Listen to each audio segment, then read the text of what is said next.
Well, as we wait for everyone to join us, I want to welcome you to VaNTAGe and Winter 2025. This morning, I was thinking back about the start of the VaNTAGe seminar in the winter of 2020. And as we enter another cold winter, I think I speak for both Drew and myself to say that we really appreciate this VaNTAGe community in arithmetic geometry so much.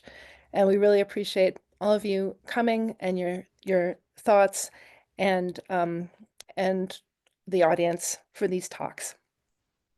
So today we're starting a new series on rational points on higher genus curves and the Chabauty method. And we're very happy to have Jennifer Balakrishnan being our first speaker in this talk. And she's talking about rational points on modular curves and quadratic Chabauty. And Jen, is it all right if we record this talk? Of course. Wonderful. And please ask your questions as we go along. Jen, go ahead. Great. Well, thank you very much, Rachel and Drew, for organizing the VaNTAGe seminar series. It's a great pleasure to be here. I thought since this is the first talk in the series on rational points on higher genus curves and the Chabauty method, that I would give a bit of an introduction to what we know about computing rational points on higher genus curves, to say a little bit about the Chabauty-Coleman method, and then after that to talk about quadratic Chabauty and some of the different modular curves that we've carried out quadratic Chabauty on to determine the rational points. All right. So the starting point for all of this work comes from this landmark theorem of Falting's from 1983. So Falting's proved the Mordell conjecture. So we know that the set of rational points on a curve, a smooth projective curve, defined over the rationals of genus 2 or more, is always finite. But Falting's proof doesn't give to you the set of rational points at the end. It's not constructive.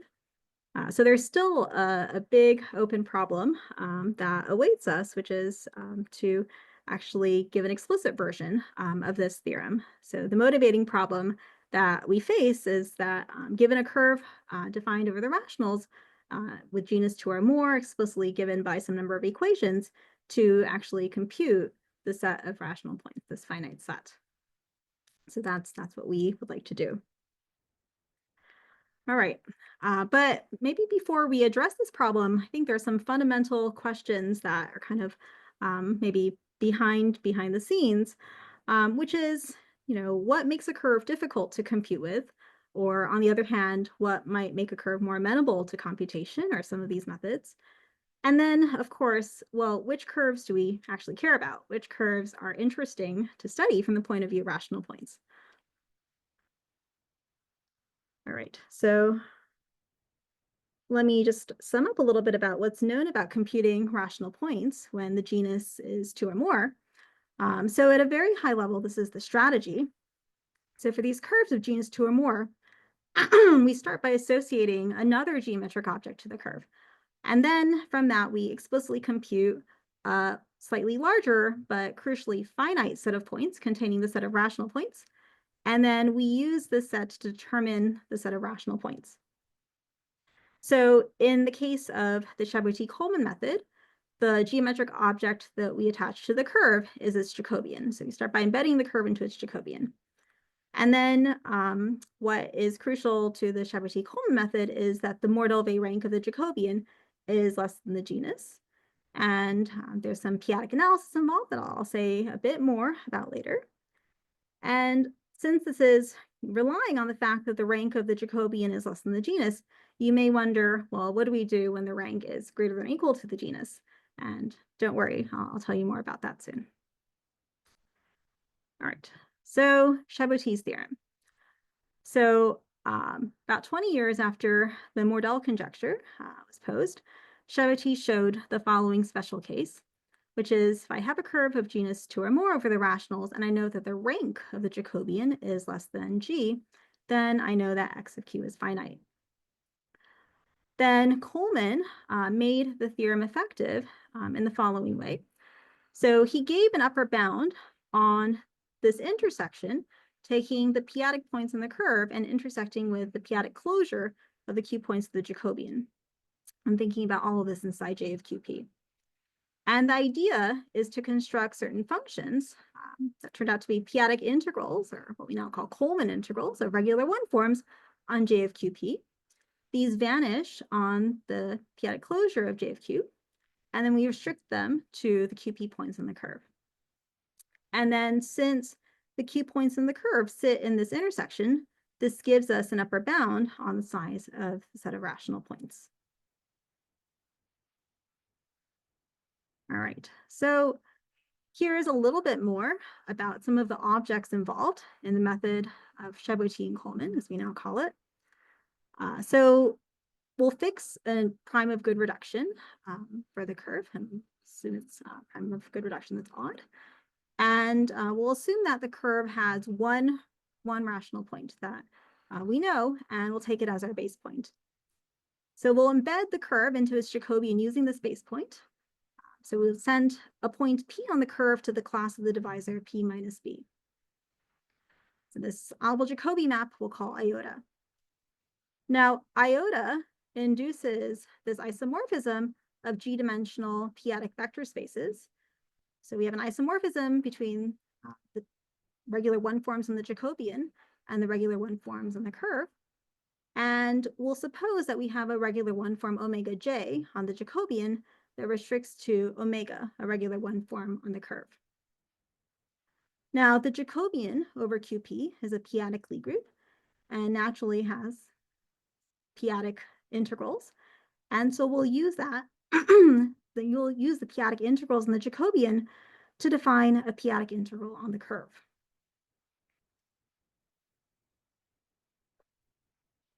All right. So the integral that we see on the right side, that's the integral on the Jacobian. So the integral from 0 to the class of the divisor q prime minus q of omega j. And we'll use that to define our integral on the curve. So that's the integral from q to q prime of omega. All right, so now we have an integral on the curve, and that's our Coleman integral. Okay. So assuming that the rank is less than G, the genus, we have an annihilating differential omega, by which we mean the following.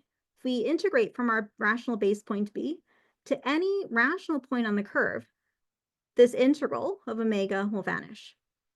And so in this way, we have a tool to study the rational points in the curve.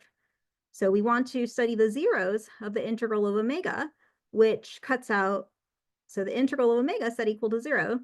We can think of this as a p-adic power series locally in various neighborhoods that I'll describe in a moment. And so this p-adic power series has finally many p-adic zeros. And across all residue disks, this gives us a finite set of p-adic points containing the rational points of the curve. So by doing this, we have this set xqp1 given as the set of p-adic points in the curve that make this integral vanish. And we like to understand how x of q sits in this set. Now, one thing that Coleman did, which was giving this bound, this came out of counting actually and bounding the number of zeros of such an integral, the integral one of these annihilating differentials. And so in doing that, we have this upper bound on the size of x of q that it's bounded by the size of the FP points on x plus 2g minus 2. And again, this is assuming that the prime is a prime of good reduction. And for this bound, we need the prime to be greater than 2g. All right, so to carry out Chabauty-Coleman, we'd like to compute an annihilating differential and then calculate the set xqp1, this finite set of p-adic points. All right, so to fix ideas, I thought I would just kind of work through an explicit example for a particular modular curve. So the curve x0 of 37 is a bielliptic genus 2 curve, and it has a model that looks like this: y squared equals this degree 6 equation in x. And one important thing about this curve is that its Jacobian has rank 1. Okay. So various things we know about this curve. So we can search for rational points, and we find a number of them. So we just take one of them, minus 1, 4 as our rational base point. Now, again, the rank is 1, which is less than 2. So the Chabauty-Coleman bound applies, and we can compute an annihilating differential. We can compute the set x QP1 as the 0 set of a p-adic integral. So to kind of make things as nice as possible, we'll take p to be 3 here. We look for a point of infinite order on the Jacobian. So we can find that this point given by the difference of 1 minus 4 and minus 1, 4 is a point of infinite order in the Jacobian. And we can see this by computing the Coleman integrals of the regular one forms here, the integral of x dx over y and the integral of dx over y. And so since the integral of x dx over y doesn't vanish, we're good. And moreover, since the integral of dx over y vanishes up to our p-adic precision, we can take this integral dx over we can take this differential dx over y and compute its integral to compute the 0 set. Okay. So what we'd like to do to carry out Chabauty-Coleman now amounts to solving for the p-adic zeros of this equation, the integral of dx over y from our fixed base point, so to some parameter z, where z ranges over all 3 adic points. We want to find all 3 adic points that satisfy this equation. The hope being that once we have that finite set of 3 adic points, we will be able to recover the set of rational points on the curve. Okay, so all of this relies on being able to explicitly compute these p-adic integrals. And let me just say a little bit about what they are. So Coleman integrals are p-adic line integrals. And you may be a little bit worried thinking about, well, what does it mean to compute line integrals over a p-adic space, a space of the p-adic topology? But this is the solution that Coleman gave us. So locally, of course, we can construct integrals using a uniformizing parameter and move things around as long as, so we're within this so-called residue disk, or we're looking at points that reduce to the same point mod our working prime p. But we could do this within every single residue disk. And so the worry then is about compatibility, that we're constructing a unique integral across the whole space. So what Coleman showed is that we actually have Frobenius fixing a path between any 2 residue disks, but we actually have analytic continuation using Frobenius. So this gives us a theory of p-adic line integration that has many of the usual properties that we would hope to see. For instance, linearity in the integrand, additivity between endpoints, change of variables, and a fundamental theorem of calculus. And these days, we have various implementations of Coleman integration. So for hyperelliptic curves given by an odd degree model, there's some work in Sage Math that does this. Alex Best did some work in Julia for superelliptic curves over unramified extensions of QP. And Jan Topman and I have a Magma package that's on GitHub for curves given by a plane model. All right, so we'll assume that we can compute the Coleman integrals that we need to do these computations. All right, so back to x0 37. So again, we're fixing this model. We know that we have an annihilating differential that's given by just dx over y. And what we like to compute is all 3 adic points that make this, the integral of dx over y, make that equal to 0. So we want to do this residue disk by residue disk. Okay, so we look at this equation, mod 3. We have the various F3 rational points. These correspond to our residue disks. So we start in the residue disk of that corresponds to the F3 point 0, 1. And we take a 3 adic point in that disk where we compute our local coordinate. So that's a point with x coordinate 0. And since it lives in this disk where the y coordinate is 1 mod 3, well, that's the y coordinate that it has to be. So when we compute our local coordinate, well, we have x of t equal to t, since x is 0.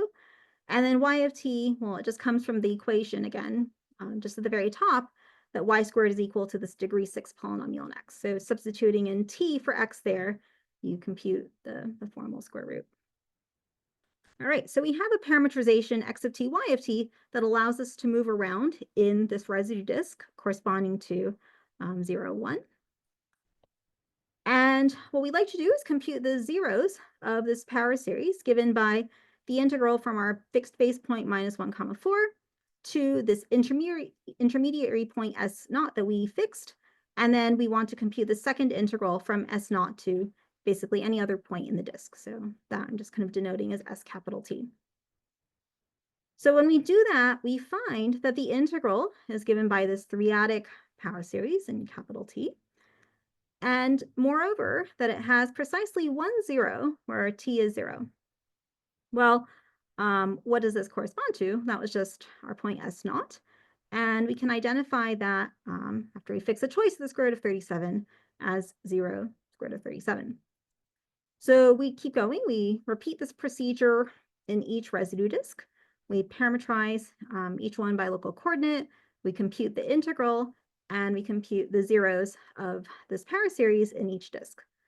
And when we conclude, we find that the three-adic points actually correspond to this pair of points, 0 plus or minus root 37, and then the 4 points plus or minus 1 plus or minus 4.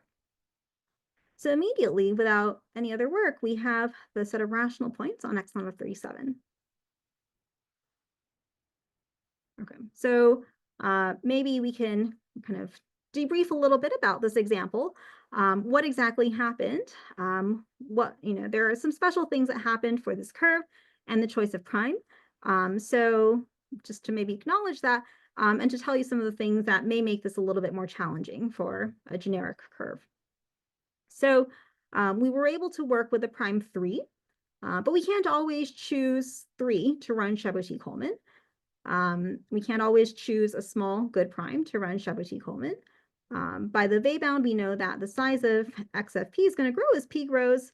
And so, typically, if we were to pick some large prime p, we would expect more p-adic points in the set xqp1. If you have more points that are p-adic that are not obviously rational, then typically you would then apply some other tools, such as the Mordell evasive, to rule out those points from not being rational, from being rational.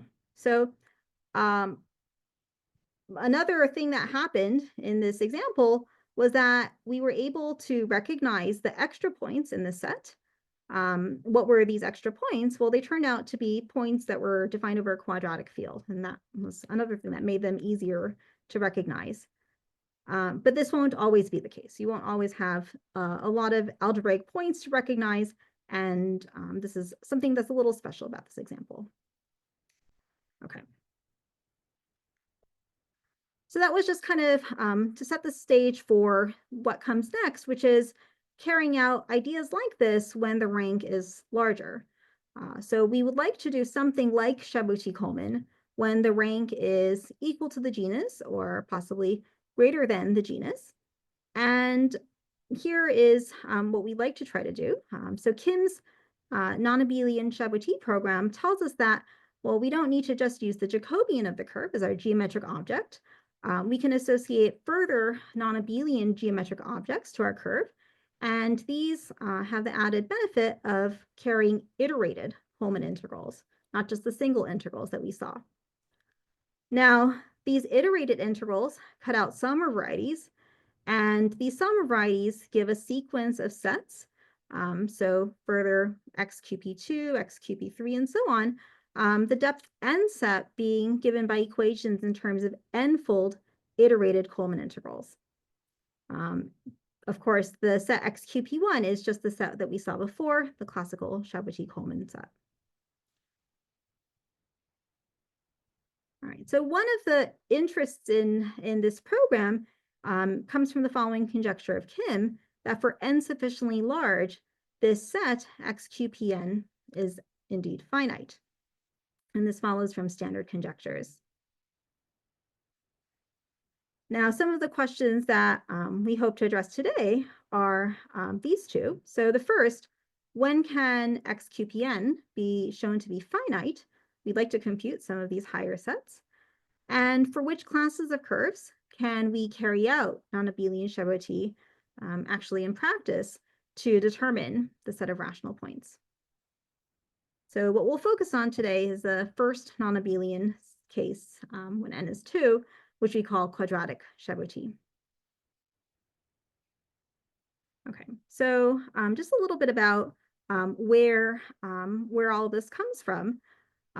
So of course, Kim established this beautiful program to study rational points on curves, kind of regardless of this rank condition.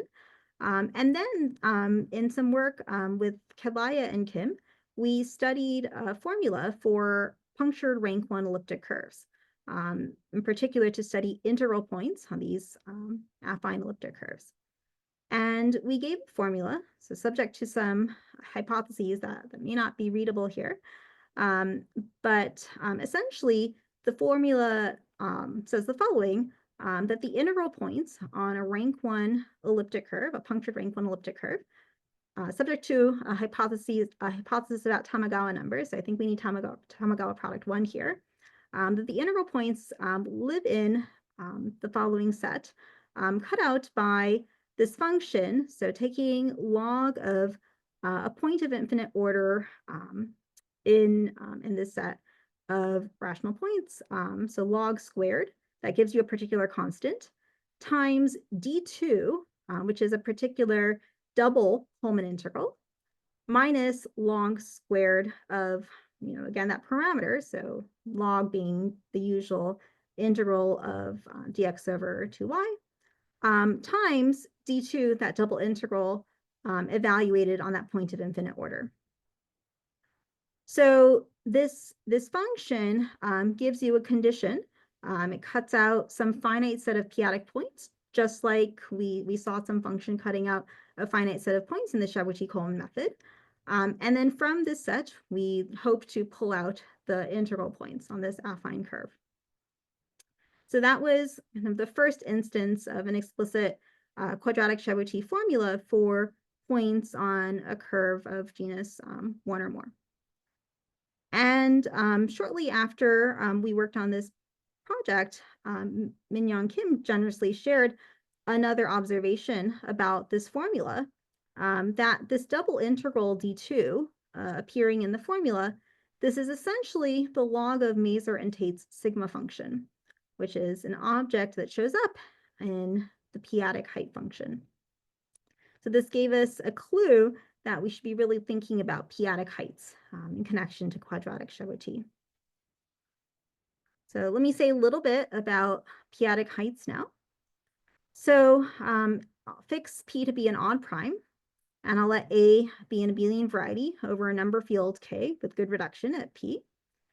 And well, what is a p-adic height pairing? Well, it's something that should kind of behave like the canonical height pairing, the neuron-Tate height pairing that you may know, but it's going to take values in QP. So a global p-adic height pairing is a symmetric bilinear pairing between k points on the abelian variety and its dual, and it gives you something in QP. Now, these height pairings were first defined for abelian varieties by Schneider and Mazur and Tate in the 80s. It was extended to motives by Nekovar. And then there's another special definition in the case of Jacobians of curves using Coleman integration that was given by Coleman and Gross, somewhere in the middle. By the work of Besser, we know that this third definition, the Coleman-Gross one, is equivalent to the previous ones. Okay, now something else that you should know about the global p-adic height is that it can be written as a sum of local height pairings. So this is a finite sum of HVs over the various finite places V of the number field that you're working over. Okay. So in very broad terms, what we're trying to do in quadratic Chabauty is study a global p-adic height on rational points and using some of those properties just in the previous slide. So on the one hand, the global height, it's a bilinear form. I also know that it's a sum of various local height terms. Okay, so on the right-hand side, the local height HP, this is a locally analytic function. It arises as a solution to a certain p-adic differential equation. That's something that's very crucial for what will come next. So this is some Coleman integral that we're going to write down. And something else is that, well, this global height maybe as the self-pairing, or if I take it just as a pairing between points. So it's a quadratic form as a self-pairing or a bilinear form more generally. And I can rewrite it in terms of a basis for the space of bilinear forms using Coleman integrals. And so now we have various objects that are relatable in terms of Coleman integrals. So I'd like to, just like in the Chabauty-Coleman method, kind of rewrite and have something involving Coleman integrals set equal to maybe not just the value 0 on the right-hand side, but maybe set equal to some finite number of values.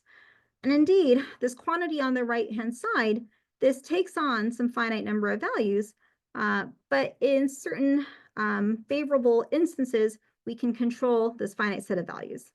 Sometimes we're in a good situation, and this is just literally the number 0, and it feels very much like Chabauty-Coleman. But more generally, this is just some finite number of values that we'd hope to control in some way. Okay. So after the formula for punctured elliptic curves, rank 1, together with Besser and Mueller, we generalized kind of the shape of that to hyperelliptic curves in that form. So for hyperelliptic curves given by an odd degree model where the rank is equal to the genus, we take the integrals of the regular 1 forms omega I. We assume that they're linearly independent. And then we can show that there is an explicitly computable finite set of p-adic values and explicitly computable constants, alpha ij, such that this function, now a difference of a double integral, theta p, minus a sum of various products of single integrals, this takes values always in this finite set S when we restrict to integral points. Now, this theta, this integral of omega I bar, the sum of these different double integrals, this is the direct analog of that d2, that double integral that I mentioned earlier. And then the analog here, if I look at this alpha ij fij, that is this higher genus analog of taking that constant times log squared. So in general, we just have these extra terms given by products of Coleman integrals. All right, and so we use this to study integral points on hyperelliptic curves subject to the rank equals genus condition. Now, moving from integral points on an affine curve to rational points, together with Nitin Dogra, we showed that for curves over the rationals with genus 2 or more and rank less than genus plus rank of nearness to vary of the Jacobian -1, then the set, the quadratic Chabauty set, is finite. We also, in that work, gave a quadratic Chabauty formula for bielliptic curves with genus equals rank equals 2, kind of in the case that's interesting where the Jacobian of the bielliptic genus 2 curve is isogenousous to the product of 2 rank 1 elliptic curves. And then together with Stefan Mueller, we used it to determine the set of QI points on x0 of 37. So you'll remember that x0 of 37 has rank 1 over q, but over qi, the Jacobian indeed has rank 2 in that interesting way, where the 2 elliptic curve quotients each have rank 1. Okay. So building off of these ideas, then with Dogra, Mueller, Topman, and Bonk, we sought to generalize these techniques to curves beyond the hyperelliptic ones. All of these results thus far had been for various special curves. The main application that we had in mind at the time was a certain genus 3 modular curve that wasn't hyperelliptic. This came from Serre's uniformity problem. So let me set that up now and tell you about some of the other modular curves that have then posed interesting problems from the point of view of quadratic Chabauty and other rational points questions. So if I have an elliptic curve over the rationals and L a prime, I have a natural Galois action on L torsion. And if I fix the basis of L torsion, I have this mod L Galois representation, rho bar EL. And Sayre proved in the 1970s that if E does not have complex multiplication, then rho bar EL is surjective for L sufficiently large. Well, Sayre then went on to ask if this can be made uniform for all non-CM elliptic curves. So does there exist an absolute constant L naught such that rho bar EL is surjective for every non-CM elliptic curve E defined over the rationals and every prime L greater than L naught? And the conjecture now of Sutherland and Zwina is that taking 37 as our L naught should work. Okay, so what's known about Sayre's uniformity problem? Well, to show that rho bar EL is surjective, we'd like to show that its image is not contained in a maximal subgroup of GL2FL. So what are the maximal subgroups? Well, we have the Borel subgroups, the upper triangular ones. We have the exceptional subgroups, those with projective image A4, S4, A5. We have the normalizers of the split Cartan subgroups. And these are ones that can be diagonalized over FL. And we have the normalizers of the non-split Cartan subgroups. And these are kind of like the most generic and the hardest to deal with. But for each of these subgroups, so for a maximal subgroup G, there is an associated modular curve, xg, such that the non-cuspidal rational points correspond to elliptic curves defined over the rationals with image contained in the subgroup G. So we have now a collection of modular curves that we like to study. We like to study their rational points. Okay, so what's known about this problem? Well, in the case of Borel subgroups, this was handled by Mazur in his work on rational isogenies of prime degree. The exceptional subgroups were handled by Sayre. The split Cartan subgroups, this is work of Bilou and Parent. And the normalizers of the non-split Cartan subgroups, well, this is essentially wide open. There's a handful of cases where we know what the rational points look like, but this is really a really big open question. Okay, so maybe I'll just say a little bit more about this case of split Cartan. So Bilou, Parent, Rebolledo proved a very beautiful result about essentially all split Cartan modular curves. So they showed that the set of rational points on these curves is cusps, CM points, and that's it, for L greater than or equal to 11, but they couldn't say this for L equal to 13. And, well, there was this one level that they referred to as the cursed level in their discussion of what went wrong.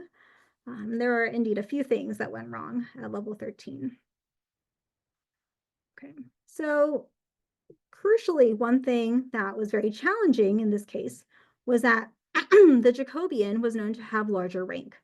And indeed, it turned out that the rank was equal to the genus, which is equal to 3. So our goal was to apply quadratic Chabauty to determine rational points on this curve. And this is, again, the work with Dogra, Mueller, Tautman, and Vonk. And to do that, we'll kind of set up a larger framework for studying quadratic Chabauty functions. And you'll recall the Abel-Jacobi map, and now with base point. So we'll send x a point on the curve over QP to this element here. And we'll use that to kind of build up our quadratic Chabauty functions. So a quadratic Chabauty function theta has these properties. So on each residue disk, the map given by Abel-Jacobi of base point and theta, the quadratic Chabauty function, is locally analytic. And we also have an endomorphism E, a functional C, and a bilinear form B, such that the following, if I take a rational point on this curve, if I compute the quadratic Chabauty function on the point x, and then I subtract off the bilinear form evaluated at Abel-Jacobi of base point, and then slightly perturbed, so taking Abel-Jacobi and then hitting it with an endomorphism and then translating by this functional, this all vanishes. And so this feels, somewhat in spirit to, close to what we saw earlier in terms of other quadratic Chabauty functions.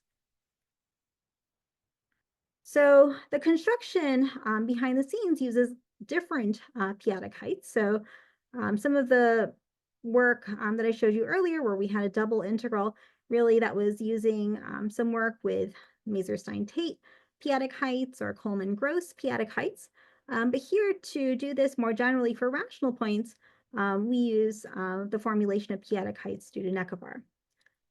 So when the rank is equal to the genus and the Néron Severi rank is greater than 1, we construct one of our quadratic Chabauty functions by associating to the points of x certain p-adic Galois representations, and then we compute their p-adic heights in the sense of Necavar. So these representations that we're associating to each of our rational points, they depend on a choice of nice correspondence on the curve. And such a correspondence is given by a non-trivial element of this kernel of Néron Severi from the Jacobian to Néron Severi of the curve. Now, such a correspondence exists exactly when the rank of Néron Severi of the Jacobian is greater than 1. We compute the p-adic height of AZX, this representation, using p-adic Hodge theory. And it turns out that for a lot of the modular curves that we like to consider, these local heights, HV, away from P, turn out to be trivial. So one instance of this is if X has potential good reduction at V, then the height of V is trivial. So using Necavar's p-adic height, just like before, we have a decomposition of the global height into a sum of local heights, the local height at P, and then all the terms away from P, where the local height at P is this locally analytic function theta that we needed, this quadratic Chabauty function. And the pairing, that bilinear pairing that we need in the construction, well, that's given by the global height H. So the global height that we see here on the left. The endomorphism that we need, this is induced by that correspondence that we fixed Z. And so this gives us the right setup to compute and to try to find, again, p-adic power series that, have finitely many zeros that we can then hope to cut out and get the rational points from. Okay, so here are all the hypotheses we've collected so far, just to kind of set up for what will come next. So we'll suppose that our curve over the rationals satisfies rank equal to genus, Néron Severi rank of the Jacobian greater than 1. The p-adic closure of J of Q has finite index in J of QP. That we have some control of local heights away from P, possibly maybe X having everywhere potential good reduction, or maybe some other way to compute local heights away from P. And finally, we have a supply of rational points on the curve. What are those rational points for? Well, we need to be able to relate that global height in terms of a basis of bilinear forms. And so we need a supply of rational points to do the corresponding linear algebra to fit the global height pairing. Okay, so assuming all of that works out, then, and we can compute two more things, then we can compute a finite set of p-adic points containing the set of rational points. All right, so these are the two things that we need to be able to do. We need to expand the local height, HP, of AZX as a p-adic power series on every residue disk. And finally, we need to be able to compute the global height on every known rational point, or we need to compute the global height of every representation attached to the known rational points. Okay. So together with Dogra, Mueller, Tautman, and Vonk, we applied this to the cursed curve, that split Cartan curve of level 13. First, we showed that it had satisfied all of those hypotheses that we needed. So it had rank 3, it had Néron Severi rank of the Jacobian 3. And because that Néron Severi rank is equal to 3, we actually have 2 independent non-trivial correspondences that we could use, which consequently gave us 2 different equations for heights. And we picked 17 for the choice of prime here. So after we ran through this and computed the two different 17-adic height functions, the thing to do was to check if the simultaneous solutions was just on the known rational points, which had been computed previously by Galbraith. So there were 7 known rational points, and we were checking to see if that solution set was exactly the 7 known rational points or not. But it turned out that that was it. So the simultaneous vanishing of those two 17-adic height functions was exactly on the 7 rational points on this curve, which then gave us, after the work of Balakrishnan, the classification of rational points on split Cartan curves. And then, thanks to the work of Feburary, who showed that there is an exceptional isomorphism defined over Q of the split Cartan modular curve of level 13 and the non-split Cartan curve of level 13, we get for free the determination of rational points on the non-split Cartan curve of level 13. So it just has the 7 rational points. All right. Now, I should mention that after this work, there were 2 new formulations of quadratic Chabauty, one by Edixhoven and Lido, as more geometric, casting the method in terms of what they say simple algebraic geometry, so line bundles over the Jacobian and models over the integers, and another method due to Besser, Mueller, and Srinivasan, where they use p-adic Arrow-Caleb theory to reformulate the method. And in particular, the heights that show up are now given in terms of p-adic adelic metrics on line bundles. And these methods have since been used to study various questions in this vein as well. Okay. So in what remains, I thought I'd just say a little bit more about various modular curves that these methods have been used to study. So one class of curves is the Aculinear quotient modular curve. So taking x on a p, quotienting out by Aculinear at p, where p is prime. The moduli perspective here, well, the non-cuspidal points classify unordered pairs of elliptic curves, E1 and E2, admitting a p isogeny between them. The rational points on these curves are cusps, CM points, or exceptional, by which we mean they're either cusps or CM points. And in a series of papers, Galbraith and Elkes computed models, searched for rational points, and really laid a lot of the computational foundations for studying these curves. And through their computations, they asked if, essentially for all large primes P, the only rational points on these curves are cusps or CM. So together with Dogra, Mueller, Topman, and Funk, we studied genus 3 Aculinear quotient modular curves. And we looked at this particular list. So by the work of Og, we know that this is the complete list of genus 3 such curves. And for each of these curves, the rank of the Jacobian is equal to 3. So Elkes kindly computed models of these curves, and we applied quadratic Chabauty to show that there are no exceptional rational points on these genus 3 modular curves. Now, one can keep going and study the genus 4 Aculinear quotients, the genus 5 ones, the genus 6 ones, and here are the corresponding levels. And this was done by a team of graduate students and postdocs at the Arizona Winter School in 2020. So Nicola Adzaga, Vishal Arul, Leah Benesh, Mingji Chen, Shiva Chidambaram, Timo Keller, and Boyo Wen. So they looked at the genus 4, 5, and 6 curves in this family. And they used quadratic Chabauty to determine rational points on all of these curves. And they showed that the only exceptional rational points on the genus 4, 5, and 6 curves occur at level 137 or 311.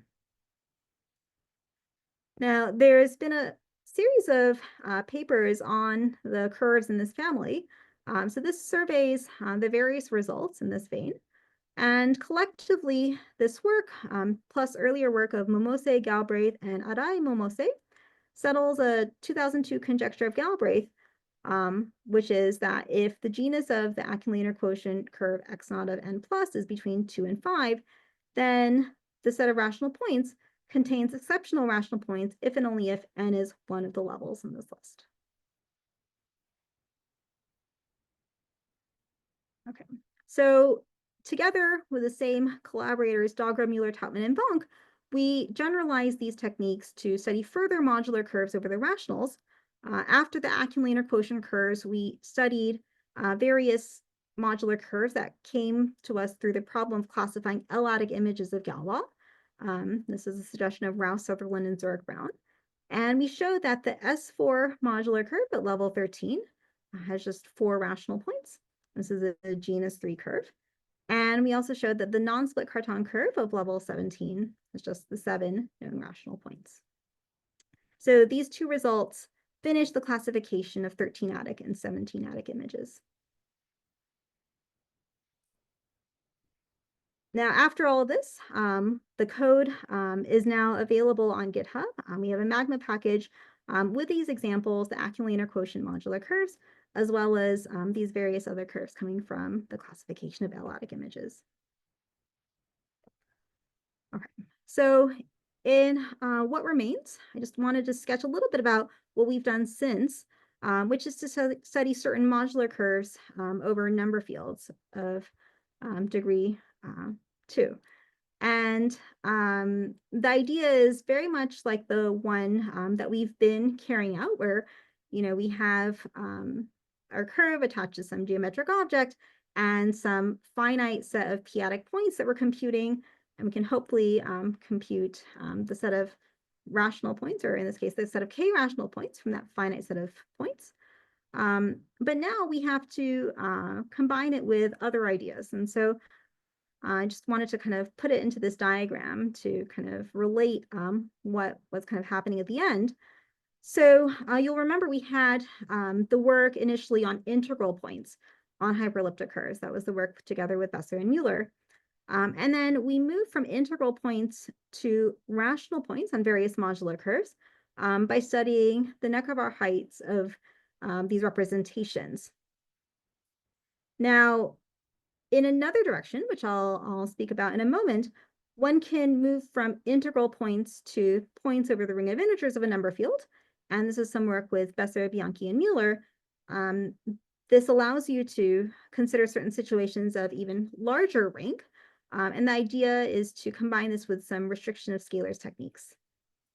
And so if you were to combine both of these two ideas, well, you can imagine carrying this out to study various rational points questions now for modular curves over higher degree number fields.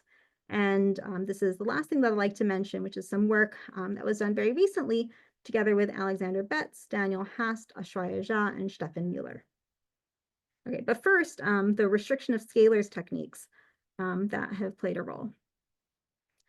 So Nitin Dogra and Daniel Hast proved various finiteness theorems in the vein of carrying out Nonabelian Chabauty over number fields using some ideas from unlikely intersections. But in a separate direction, with Besser, Bianchi, and Mueller, we gave some explicit methods for studying quadratic Chabauty in the case of integral points on hyperelliptic curves over number fields. And this used restriction of scalars, but also some ideas about how to use multiple p-adic heights that we may have. Okay, so one thing that I haven't said yet is that if we move from Q to K, a number field of larger degree, we may have many canonical p-adic heights. So indeed, up to non-trivial scalar multiple, the set of canonical p-adic height pairings are in one-to-one correspondence with the set of ZP extensions. The set of ZP extensions L over your field K, where L has finally many ramified primes, and these primes are the primes of ordinary reduction for your Jacobian. So to just consider the first non-trivial case, if we go to the set of quadratic fields, well, for a real quadratic field, we're essentially in the same situation as we were over Q. We just have the cyclotomic p-adic height. But over an imaginary quadratic field, we have two independent p-adic heights. And typically we take them to be the cyclotomic and anticyclotomic p-adic heights. Okay. So if we'd like to combine these ideas with restriction of scalars, well, you'll remember way at the beginning when we were talking about the Chabauty-Coleman method, there was a certain intersection that we were interested in, where we looked at the p-adic points on the curve intersected with the p-adic closure of the q points in the Jacobian. And so now we're kind of upgrading those objects where now instead of the curve, we have the restriction of scalars of the curve from k down to q, that's our v. And we similarly have the restriction of scalars of the Jacobian from k down to q. And we'd like to study this intersection. But it's very difficult to prove finiteness results in general. Though in practice, if you'd like to compute this for a given example, this amounts to a computation of Coleman integrals. Now, Sixek asked whether a sufficient condition for finiteness of the Chabauty-Coleman set is that the rank is less than the degree of the extension times g minus 1, with x not defined over any proper subfield of k. But Dogra showed that this question has a negative answer. And Triantopoulou also gave some applications of restriction of scalar Chabauty to study various solutions to the S-unit equation. So Sixek's idea, applying restriction of scalars, generically works when the rank of the Jacobian plus d is less than or equal to dg.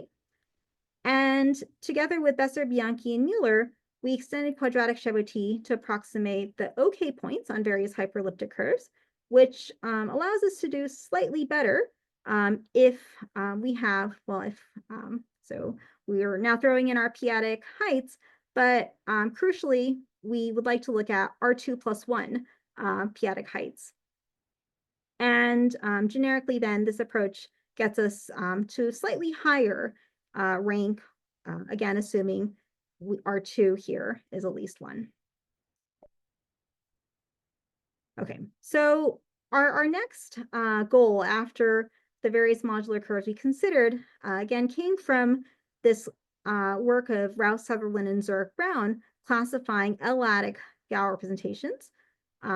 So the case of L equals 2 was completed by Rouse and Zurich-Brown, and I discussed some of the work for L equals 13 and 17. And so this work of Rouse, Sutherland, and Zurich-Brown focuses on the case where L is 3, 5, 7, and 11. And they classify rational points on almost all maximal L power level modular curves, aside from some of these curves right here. So those dominating two modular curves of level 49 and genus 9, the non-split Cartan curves of level 27, 25, 49, 121, and prime level greater than 17.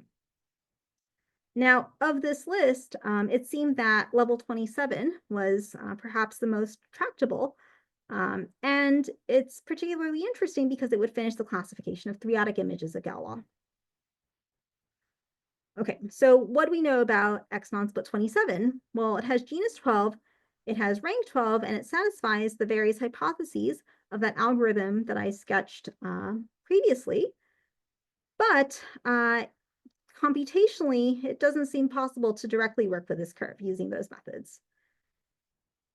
However, Rouse, Sutherland, and Zurich-Brown found a smooth plane quartic, so a genus 3 curve over Q zeta 3, together with a degree 3 map from X non-split 27 down to the smooth plane quartic that was defined over K. And so by computing the K rational points on XH prime, we could then pull back and compute the K rational points on X non-split 27, and then from that, get the set of rational points on X non-split 27. So that was the strategy. The one wrinkle in all of this was that the Jacobian rank was now larger. So we have this genus 3 curve, but Jacobian rank 6. However, we're combining with restriction of scalars. So in theory, it should be possible to go to larger rank. And indeed, the way the numbers work out, so for a genus 3 curve with these various invariants, we should be able to study rank up to 8. Okay, so rank was 6, and so we thought, well, this was worth trying out. And together with Alexander Betz, Daniel Hast, Ashraya Jha, and Stefan Mueller, we carried out this combination of quadratic Chabauty with restriction of scalars for the smooth plane quartic over Q zeta 3. We show that it had exactly the 13 Q zeta 3 points, that were already found by Rouse, Sutherland, and Zurich-Brown. And then pulling back to non-split 27, we found that non-split Cartan curve level 27 had exactly 8 rational points. And this completed the classification of three-adic images of Galois after the work of Rouse, Sutherland, and Zurich-Brown. I think I'll stop here. Thank you very much.